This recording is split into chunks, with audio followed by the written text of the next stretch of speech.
బలపరిచి మాట్లాడతాడు. ఆ మాటని గ్రహించి అది దేవుని మాటగా అంగీకరించిన వ్యక్తివైతే దేవుని భయం నీలో ఉంటుంది. నీలో దేవుని భయం ఉంది కనుక ఎటువంటి పాపానికి, పాపయుక్తమైన జీవితానికి నీ కాళ్ళు జారిపోకుండా, యవ్వనులు దేని చేత వారి నడతను శుద్ధి చేసుకుంటారు? నీవిచ్చిన వాక్యమును బట్టే కదా. ఆయన వాక్యమే యవ్వనులైనా, వృద్ధులైనా, పిల్లలైనా దేవుని సన్నిధిలో తొట్టిల్లిపోకుండా వారి నడతలు శుద్ధి చేసుకునేది దేవుని వాక్యమే.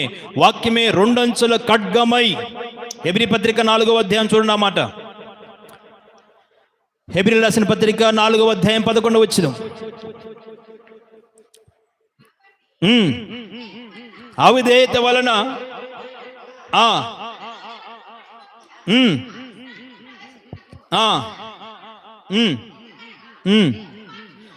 దేవుని వాక్యము సజీవమందై బలము గలదై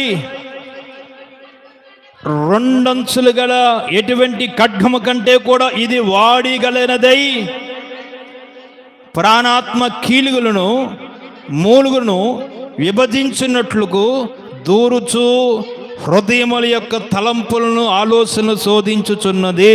అందరూ ఆమె